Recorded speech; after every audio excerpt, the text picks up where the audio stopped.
So I have a fantastic panel here that will give some insights on ways that startups can actually raise funding. So I will let the panelists introduce themselves. 30 seconds, starting with Sheila. So my name is Sheila Birgen. In this panel, I'm representing Association of Startup and SME Enablers in Kenya. I am the vice chair of that. I also work with the I4 policy.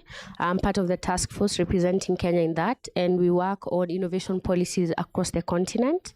And I'm part of the Global Innovation Gathering Board, which is a global network that works with enablers in different ecosystems across the globe.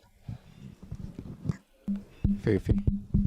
My name is Fifi Beidu from Ghana. I'm the founder of CloudPort. CloudPort provides cloud infrastructure services and solutions for businesses. I'm also the co-founder of iSpace Foundation, which is a tech hub that provides support and resources for startups to run their own businesses.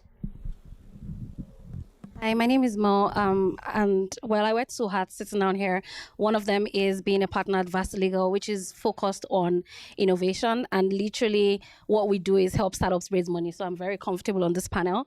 And then the second hat is something called Scale My Hustle, which I founded about 2 years ago, and is really an education platform for startups to provide them with educational resources so they can actually be in a better position to fundraise. Great. I'm Declan. I'll be your moderator. I'm an angel investor, co-founder of Freenet Capital, and I also sit on the advisory of the Lawyership. Great. So the first question I'll shoot to Sheila. Now, there are 600, actually more than 600 hubs across Africa, and most of them have been founded within the last 2 to 3 years. The question is, why this proliferation? Okay, so, we, in the Innovation for Policy Task Force, we already know more than 800 hubs across the continent. So that number is significantly higher. And the reason for this, I believe, is entrepreneurship in general has been made very sexy in the continent. And so, and not for nothing, unemployment rate is quite high. So a lot of people assume, entrepreneurship will actually solve the unemployment issue. And so a lot of people are also looking for opportunities to support especially young entrepreneurs who are setting up businesses in different countries. Number two, a lot of how we grow businesses in general, especially in Africa, is based on networks. So I want someone to be able to introduce me to a lawyer because I don't know where I can find a lawyer working with startups. I don't know where I can find an accountant. I am not a techie. So where do I find someone who can help me build a solution that I'm working on? Who can introduce me to an investor, for instance? And so a lot of these spaces actually provide, more than anything, they provide to entrepreneurs a space to be able to network, to connect, and to learn new things that otherwise would have been difficult for you to do as an individual, especially when you're young. So, when you've been working for a number of years, you already have, networks that you can reach out to. You already know processes in setting businesses. You already have some capital that you can start a business with. But if you're young, you've just graduated from school, your parents don't want to see you in their house, you have to go somewhere. And a lot of young people are finding, solace in such spaces. And I think we'll actually see a lot of these spaces growing because cost of internet across the continent is high. And so if I can find a space that I can find internet that I can work on and a community of people I can plug into, then why not? So it's a community space for those who are in different sectors, not just technology. to be able to find other resources that could help them grow their businesses. Thanks, Sheila. If I could be the devil's advocate here, I personally don't believe a lot of these hubs are very useful because I do not know one single hub in Africa, for instance, that is a plausible, profitable business. So what's in it for these hubs, Sheila?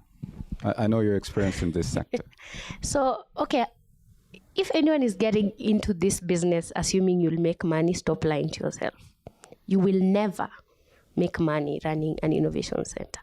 And I mean never. Because the model in itself already cannot allow you, even if it's, you're selling space, it cannot operationally run itself unless you charge people extremely high rates for the rent. And so if you do that, you're already introducing another barrier to what you're claiming to support. And so most of these spaces are not designed to be profitable. And so when people say, oh, but why are they not making money? They are not supposed to make money. They are not supposed to make money in that sense. They can scale, but they're supposed to grow communities wherever they go to support the different people that work in those spaces. And so even the co-working spaces, I see a lot of them popping up, every other day. And a lot of people think it's a model that will support you financially. I don't think it will, unless you have other business models within the hub. Otherwise, it becomes really difficult. Thanks. Baidu, today in the morning when I was actually heading here, a strange number called me and I picked up. And it was a young person, 18-year-old young man, who told me he found my number online. He has a business idea and he was wondering if I could fund him. So I asked him, what's the business idea? And he told me he wants to use drones to control traffic in cities and townships around Nairobi. And I asked him, have you gone to university? And he said he's about to join university this year. And I told him, when you come to Nairobi, because he's not based in Nairobi, he's based at a place called Nyandarua.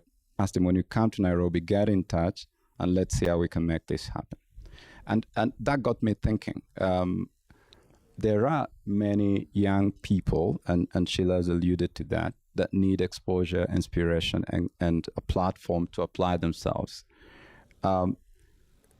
What do you think needs to be done, Mr. Baidu, to expose and enable this kind of young people?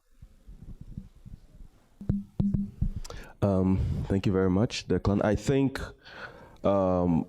first of all, so he's at the idea stage right now, right? He just has the idea, right? Okay.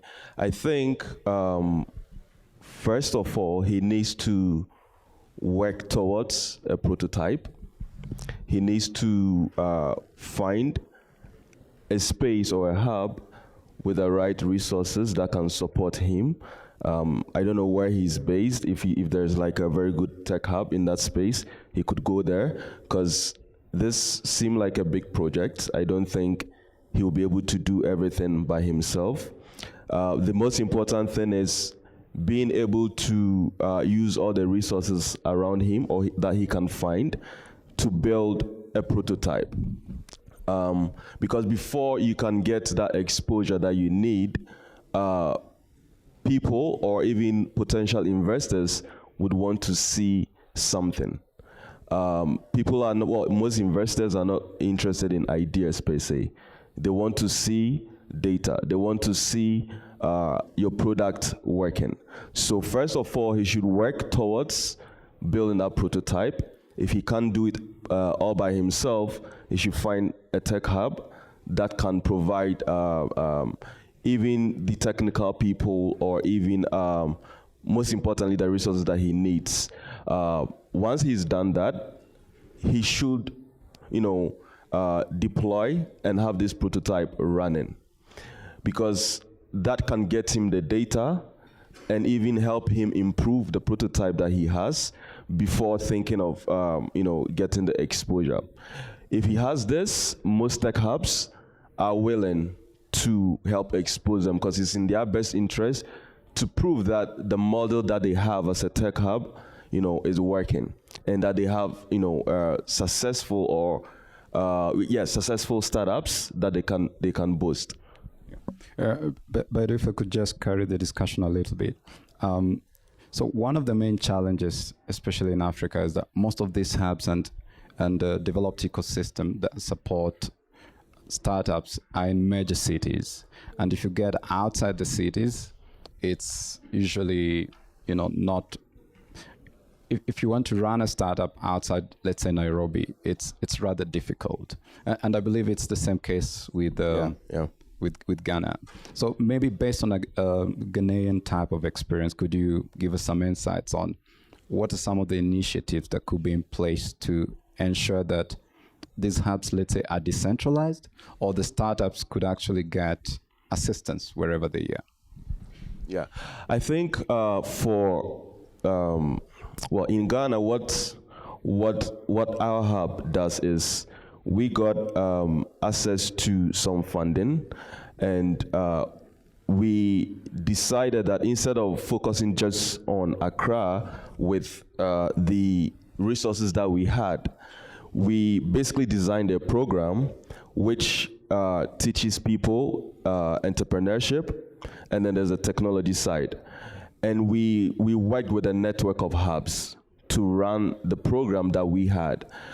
Because we wanted a lot of people to benefit, we actually went to rural areas in locations that don't have hubs and ran this ourselves. Unfortunately, this was not sustainable because, we had to spend more money, renting a place, getting a place that our people will stay, and this usually just run for maximum 1 month. The problem is sustaining that kind of model. I think the government will play a very good role in such a situation because they have access to the rural areas. And in Ghana, especially, the government invested in community spaces, tech spaces, but there was no program running. At the end of the day, it became more like an internet cafe. So since they have the structures in place, we have the programs, we have the experience, we can easily run, such programs there, and we are always willing to share. Yeah, if I may add something to that. So funny, Scale My Hustle has something we're starting, which is called the Scale Innovation Lab.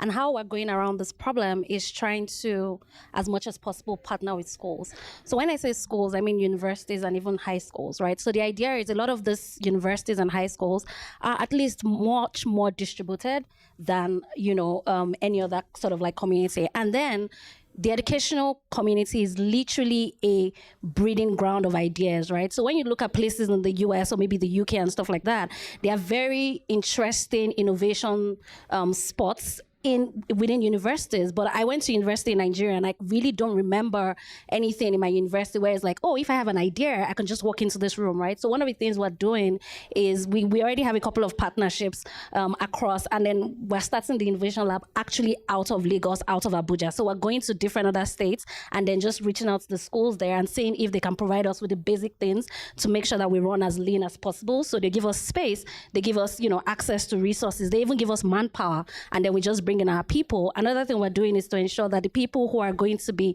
mentoring the startups can do that remotely. So that way, if we're focusing a lot on remote mentorship, we can still get people from all over the world to actually mentor people regardless of their location.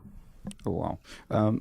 More as far as, or rather from a policy perspective, what do you think some of the improvements that can be put in place to ensure that, for instance, startups are supported as well as investors? Because from a venture capital perspective, most of the instruments of investment are Western based, and they're not necessarily attuned to, let's say, an African context.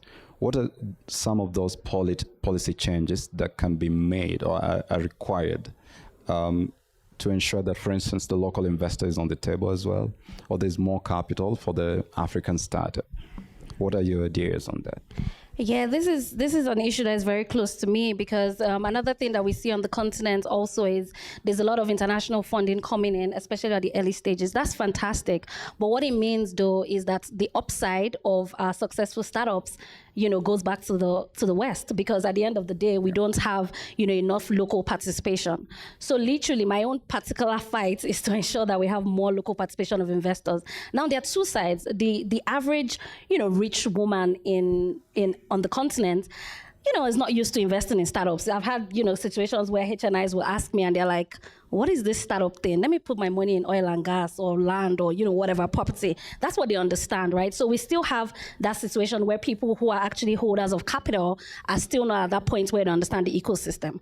So now for us to be able to bring in more local participation, we also need to bring in more money. More money means that more risk is diversified, right? So the way to do it on the flip side, before we even move to policy, is really education of, HNIs to let them understand that if you invest in a startup, it doesn't mean you get 10x of your money tomorrow. Because sometimes some HNIs will ask me, say, oh, so if I give this startup my money, when do I get my money back exactly and how much do I get? So literally just trying to explain, what the ecosystem is and how it works. Now on the policy side, I think what the government really needs to do is a lot of signaling. So what I mean by that is right now, you have situations on the continent where it seems like the government and the startups are on opposite sides, and that doesn't even help to give investor confidence. So if you want more local participation, the government actually has to, first let me ask, are there any people who are policymakers here that work with the government? Show of hands. Okay, quite a few. Okay, awesome. So I think that that's another area that, policymakers kind of like have to signal that if we're part of these, if we want the growth of this ecosystem, we are on your side. And startups themselves, on the flip side, are also generally just skeptical of the government, right? So I think from the policy perspective, I am very anti, more regulation, especially in the innovation space, because we're still young. We still need to see where things are going. And then so I think at this point, what is more necessary than anything else is really the government signaling that they're on the same side as the startups. Allow me to add on to that. I think one other thing we can also do, both from the startups end and from the investors, I don't know, from government side, is there really needs to be a de-risking fund that government can provide, especially at early stage, for local investors to be incentivized to get into this. And so the moment there's a de-risking fund, I know I'll not lose everything. And so I have some solace in knowing that, it could go well. Also, we need to present our stories better. I feel like we do ourselves such disservice in this continent because we never highlight the good stories that are happening in the continent by especially African entrepreneurs. And when we highlight the opposite, why then would a local investor invest in the opposite? They wouldn't. That becomes a big problem because they don't see any opportunities or any reason why they should invest in local companies.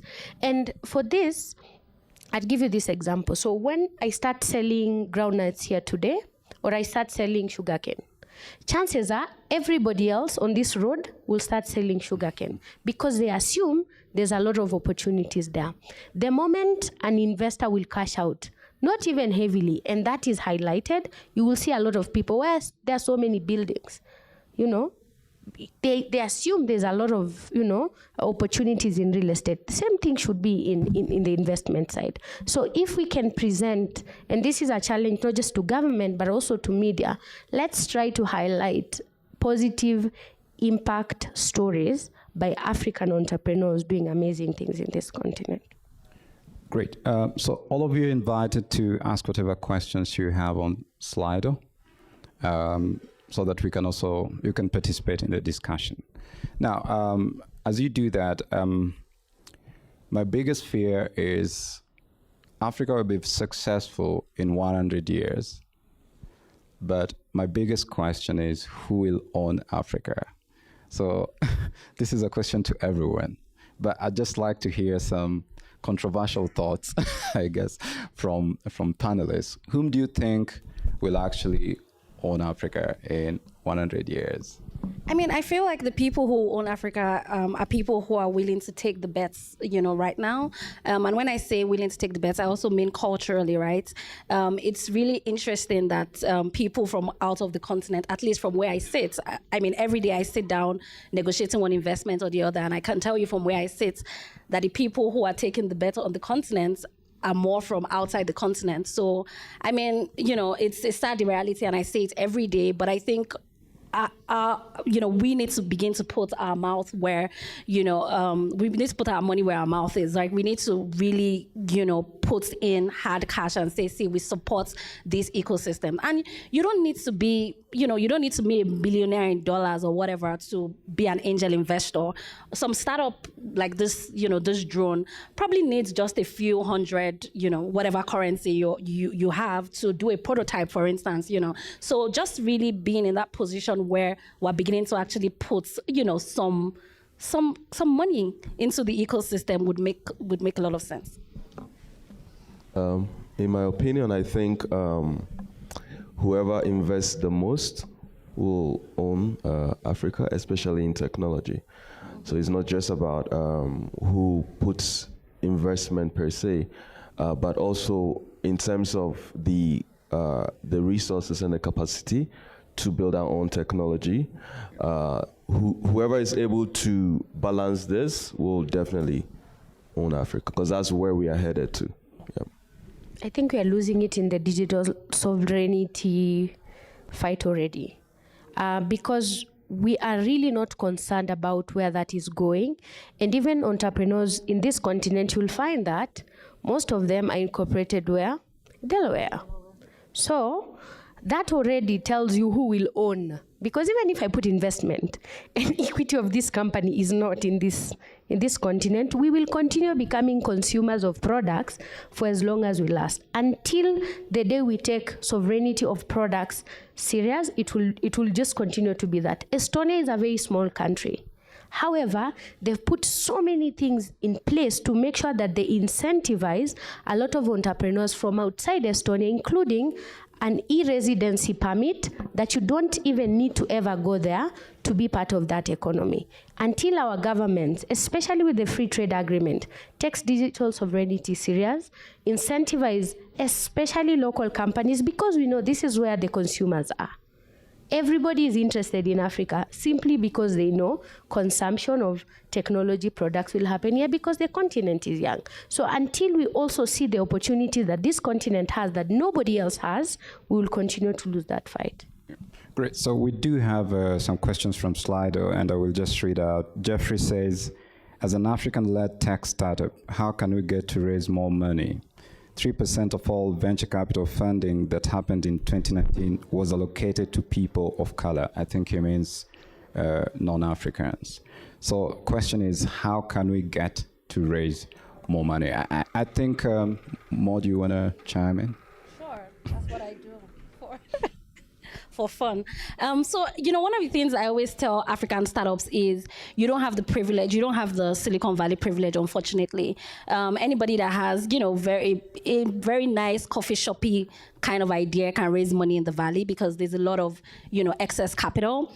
But unfortunately, and which, probably works well for you as an African startup, is you actually have to show you have things right, your unique economics make sense. One thing I always tell people when they say, oh, how do we raise money? I'm like, build a product that works. Build a product that people want. Don't just build a product that you want, right? Like, make sure you have, if your numbers make sense, even projected numbers, investors will be the ones chasing you. So in my head, the main advice is really focus on building an excellent product and everything else follows, because you just don't have that whole privilege, of just, spending free money.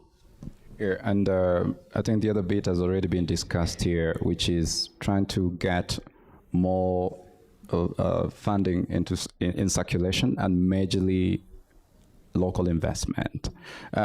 Final question from Younger is, we are innovative and we have great minds, but most African governments don't want to include great skills and entrepreneurs in the blueprints. Is this a problem, and how can we actually solve it? So if you can have quick 30-second response, that would be great.